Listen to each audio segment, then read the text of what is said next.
Have you ever considered a dopamine detox? I know. You guys are probably wondering, what the hell is a dopamine detox, Chumi?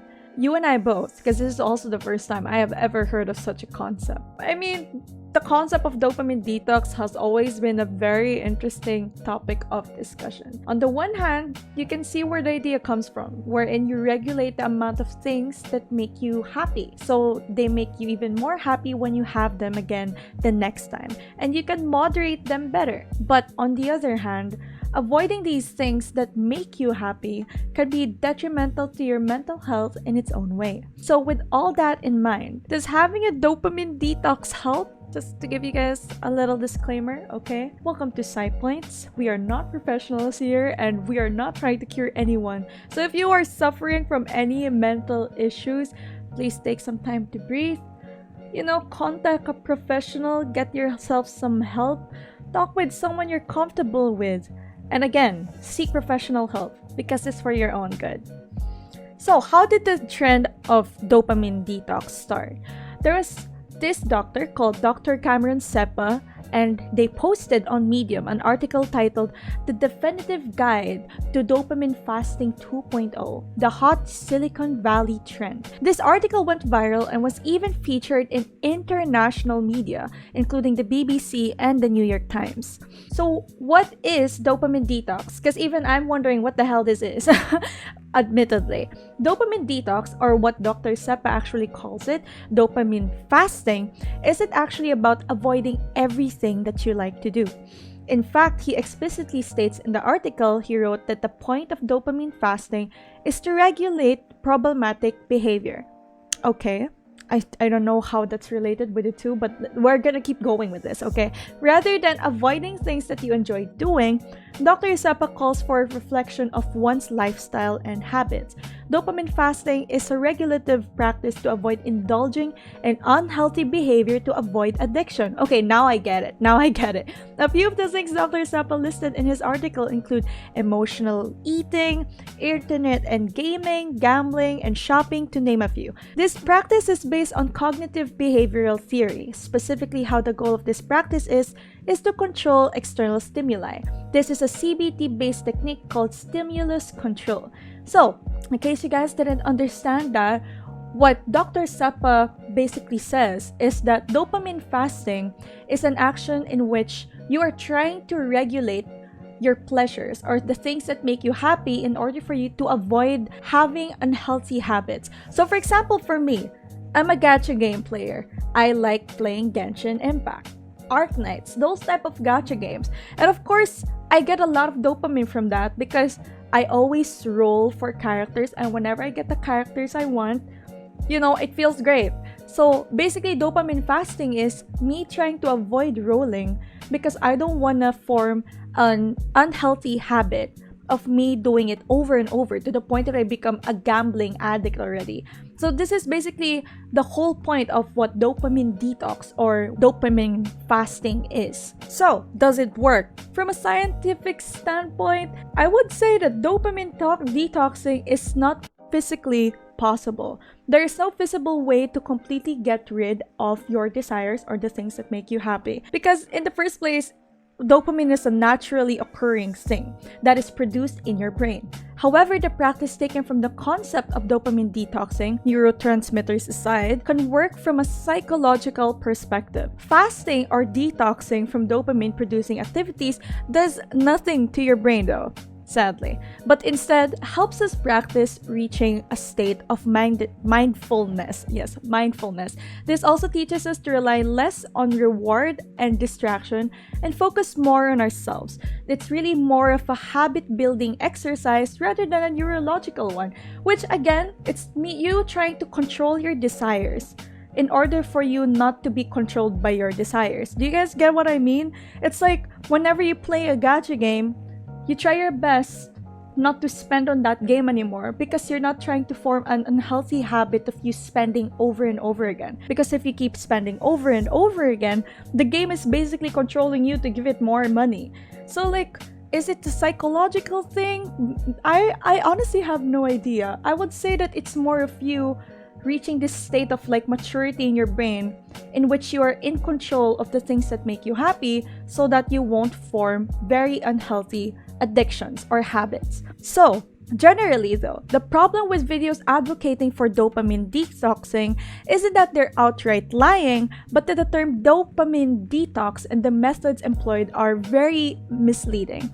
Once again, abstaining from your favorite activities isn't necessarily a good thing to do, nor does it truly reset the dopamine in your system. Rather, a degree of regulated abstinence, self-restraint, and moderation in your favorite activities, especially ones that can easily turn into unhealthy addictions such as video games, social media, and other vices that shall not be named, can help you to develop a better sense of mindfulness and self-discipline. Things that will definitely help in your day-to-day life in managing all of your responsibilities. So, in case you guys didn't understand that, I'm gonna give you guys a very common situation. When a person gets addicted to smoking and they've been smoking so much cigarettes for a decade now, you can't make them stop for one day so that they can force themselves to rehabilitate from the habit of smoking. What you have to do is you have to lessen the intake of nicotine day by day until their body is not reliant on the nicotine anymore in order to function well. Because when you try to forcefully stop them from taking nicotine, their body is actually gonna break down from that and they can get bedridden. So when you try to do dopamine fasting or dopamine detoxing or something like that, you force yourself to not do the things that you love. But the thing is, it can have really bad repercussions on you and your mental health because it's a forceful thing to do. You have to do it day by day until you start to reach this sort of like mindfulness to yourself in which you can control things better and you can regulate the desires and the amount of like happy emotions you can get from your desires. It's also so that you avoid making bad decisions and like bad addictions and habits towards the things that make you feel happy or make you feel rewarding. So, if dopamine detoxing doesn't work, or at least, we're not saying it doesn't work. It's just that the way that it's being advertised by other people is kind of misleading. So, if ever you guys are wondering, what should we do if we don't want to do dopamine detoxing, or we want to learn more about dopamine detoxing? The first thing to do is listen to professionals. As always, professionals probably know best, okay? They probably know better than us even, and are most well-equipped with the knowledge to help you.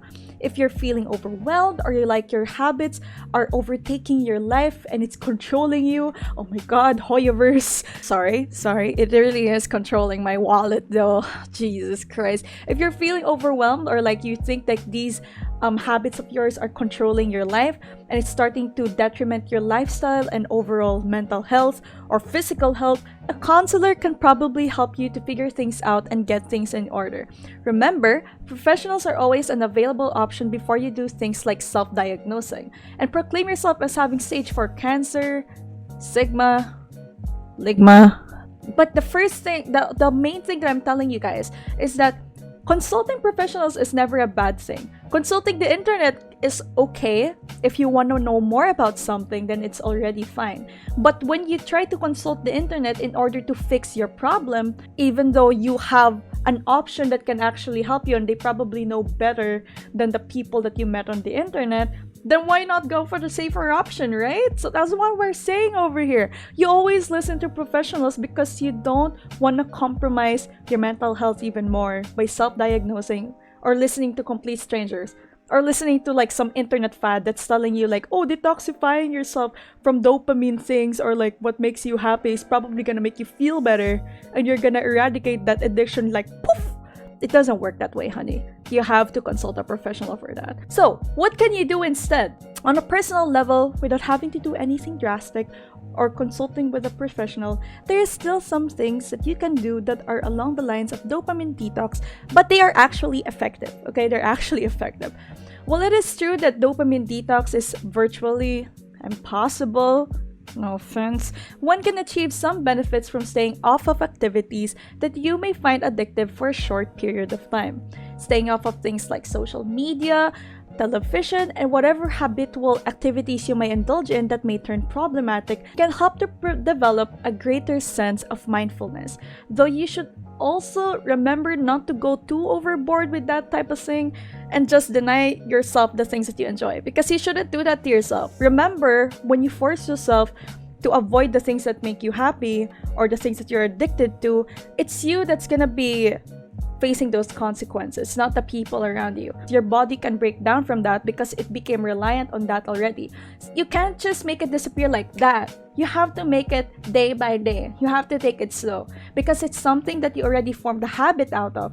So when you try to your best to avoid those activities for a short period of time, it's more effective for you to eradicate that addiction that you got from that habit because you're doing it day by day.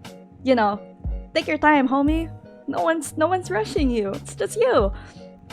Anyways, mindfulness as well is something that you can do on a personal level instead of doing, dopamine detoxing. A mental state that you have achieved by focusing on your awareness on the present moment while calmly acknowledging and accepting your feelings or your thoughts and your bodily sensations can be used as a therapeutic technique. Because you're mindful of those things that can affect you, you can basically control it and the addiction won't control you anymore. I kind of sound like a yoga instructor, but I hope you guys get the gist. Just be mindful of yourself and your emotions so that the outside forces do not control you. That's basically what I'm saying here. Alright? So what are my personal thoughts? Honestly, for me, this is the first time I have ever heard of dopamine detoxing. And looking at it from my personal point of view, I would say that it is very... How do I say this? It's very ambitious. I would say that dopamine detoxing and its goal is very ambitious because it's making you believe that you can achieve a goal in a short amount of time and just like that, when you really need to take these things slow.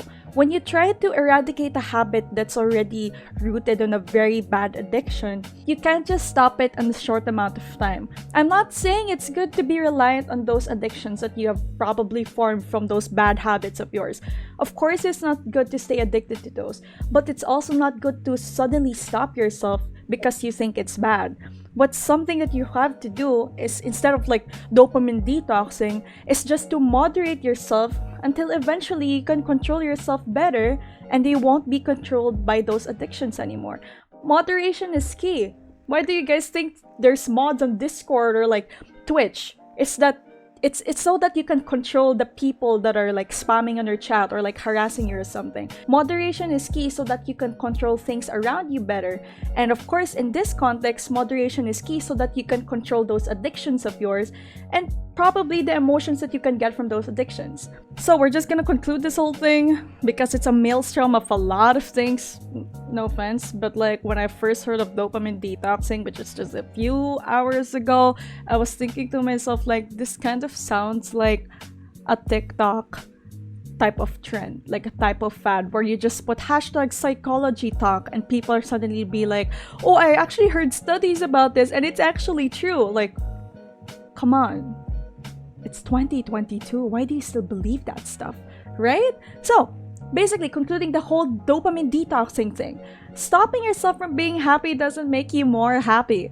Okay? How does that work? 1 plus 1 equals 2, right? So 1 minus 1 equals 0. If you stop yourself from being happy, how does it make you even more happy? Or how does it even make you happy in the first place? If you want to truly be happy and you want to eradicate those addictions of yours or those bad habits of yours, or you want to stop being reliant on that rewarding feeling you get whenever you do those addictions, it's the effort that's made to find the perfect balance of setting proper time in the day to do the things that you need to do in your life and the things that make you happy, which define a truly healthy and productive person. Note that as long as those things are legal or not addiction to certain vices that shall not be named is being considered here, then yes, just finding a balance between those perfectly legal addictions and the things that are helping you in your life, when you find moderation between those two, then that's when you can say that you have a truly healthy and productive lifestyle to begin with. Although focusing on doing more work is necessary sometimes due to life and should be done if needed, time to take care of yourself is required too. If you know the balance between moderating things for yourself, that's basically doing dopamine detoxing without the rash way of doing so. Anyways, comment any topic you would like for us to tackle next. Don't forget to like and subscribe and click the small bell button there to be notified whenever we post. And of course, thank you so much for watching. I am sorry if you guys did not understand anything that I said there, but don't worry, the internet can always help.